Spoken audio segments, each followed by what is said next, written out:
You want to drive from New York to San Francisco. Out of every possible route, which one is the fastest?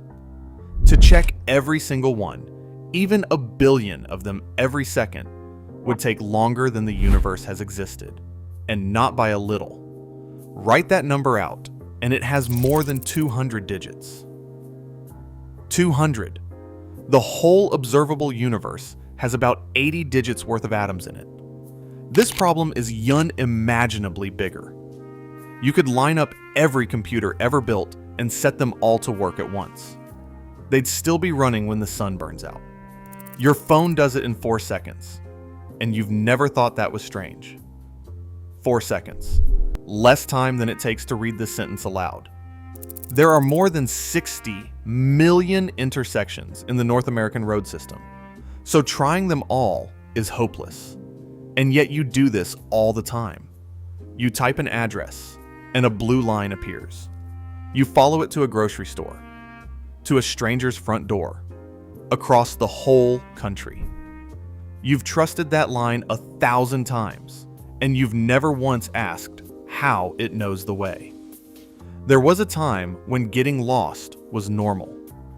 You unfolded a paper map and guessed. Your grandparents couldn't have dreamed of this. You treat it as background noise.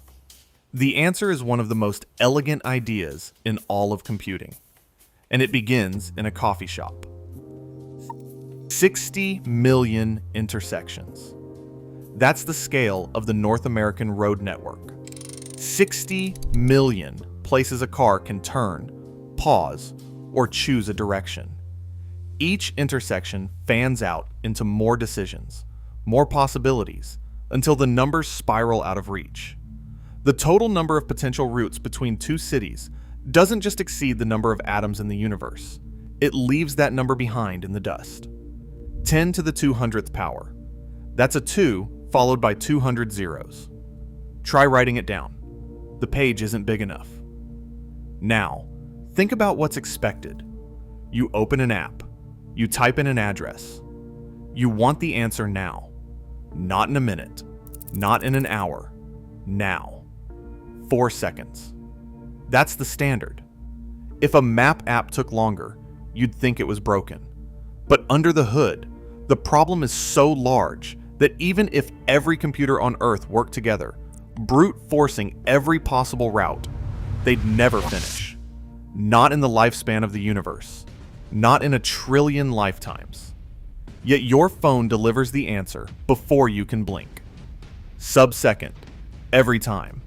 No hesitation, no drama, just a blue line that knows the way. It's easy to forget how impossible that is. But behind that blue line is a problem so big, so tangled, that brute force isn't just impractical. It's a fantasy. The everyday miracle isn't that your phone finds a route. It's that it can even begin to try.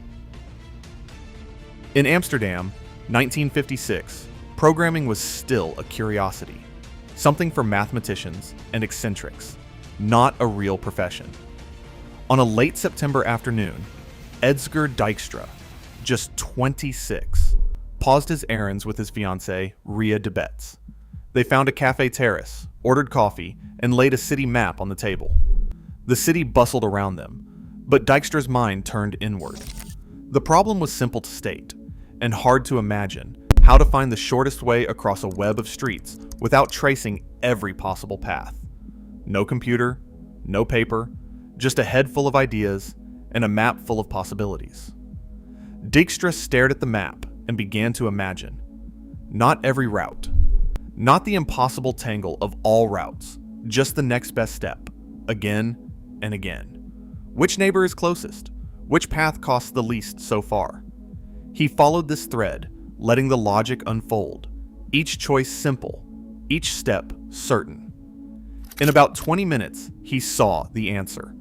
A method that would always find the cheapest route, never doubling back, never getting lost in the maze. Later, he would call it an algorithm, but in that moment, it was a private flash, a mental leap over a canyon most people did not even see.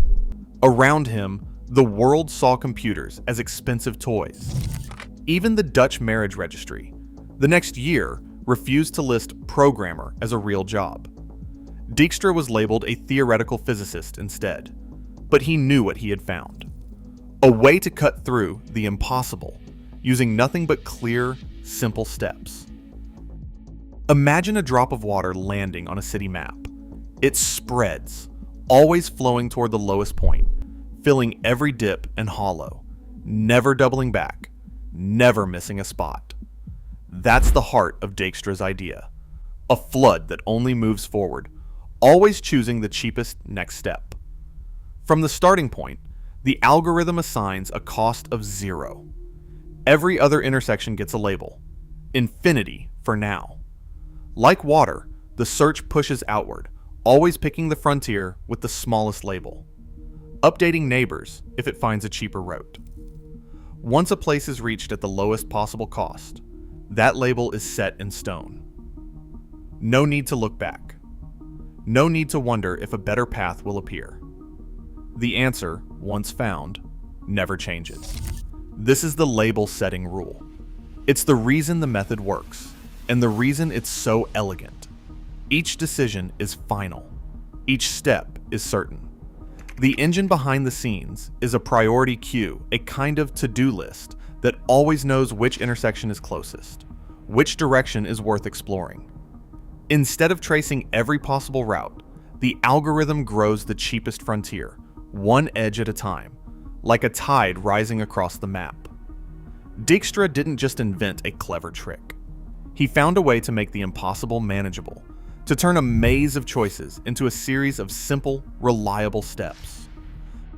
The first real test came not on paper, but on a machine.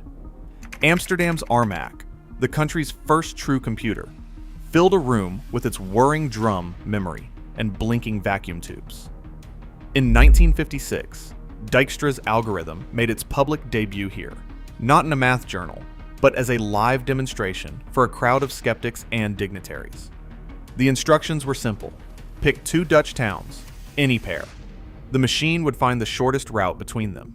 No magic, no smoke, just a program running on magnetic drum memory, stepping through roads and intersections, always choosing the cheapest next step, just as Dijkstra imagined at that cafe table. The crowd watched as Armac's drum spun and relays clicked. The answer appeared in a handful of seconds, a marvel for its day. The code was short, the logic clear, but the hardware was the bottleneck. Armac's drum memory meant every lookup took a measured beat. It worked, but it wasn't fast. Not by today's standards. 3 years later, in 1959, Dijkstra published the method in the journal Numerische Mathematik. The algorithm was out in the world, but the baseline performance, about 7 seconds for a naive run on a modern server, remained stubborn. Fast enough to impress a room of mathematicians, far too slow for a world that demands answers in the blink of an eye. The first demo proved the idea. It also revealed the ceiling. If every phone call for directions took 7 seconds, nobody would wait. Something had to give. The next leap came from a simple question. Why search everywhere when you know where you want to go? That is the genius behind a star. Instead of blindly spreading out, the algorithm takes a hint from geography, a straight line guess, as if the crow could fly from start to finish. Each step weighs not just the cost so far, but also the distance left to the goal. The result? The search curves toward the destination, skipping dead ends and side streets, often exploring only a fraction of the map. Then came another trick, searching from both ends at once. 2 waves, racing to meet in the middle. Each frontier only has to cover half the distance. That one change slashes the work, shrinking the search space from a sprawling circle to 2 tight semicircles. Suddenly, answers that took seconds now arrive in a blink. The path to instant directions is opening, but a bigger shortcut waits just ahead. The real breakthrough comes before you ever open your phone. Engineers take the tangled chaos of a continent's roads and boil it down to a skeleton of pure efficiency. They assign every intersection an important score. Major highways rise to the top. Sleepy cul-de-sacs sink to the bottom. Then, one by one, they contract the least important nodes, stitching in invisible shortcuts that leapfrog the clutter. The result? When your phone gets a route request, it doesn't wander through millions of intersections. It hops along this backbone, touching only a few hundred nodes, skipping the noise. The search happens in about 200 microseconds, faster than a blink, faster than a thought. Live traffic and speed limits can be layered in, tweaking the shortcuts in real time. The math is elegant, but the effect feels like magic. A global maze untangled and ready to answer before you even finish typing. Every time you tap an address and watch the map trace your route, you're seeing a half-century-old insight, born in a coffee shop, play out at blistering speed. Simplicity cut through impossible complexity. Dijkstra's idea still guides us, quietly shaping every journey, every day. The wonder?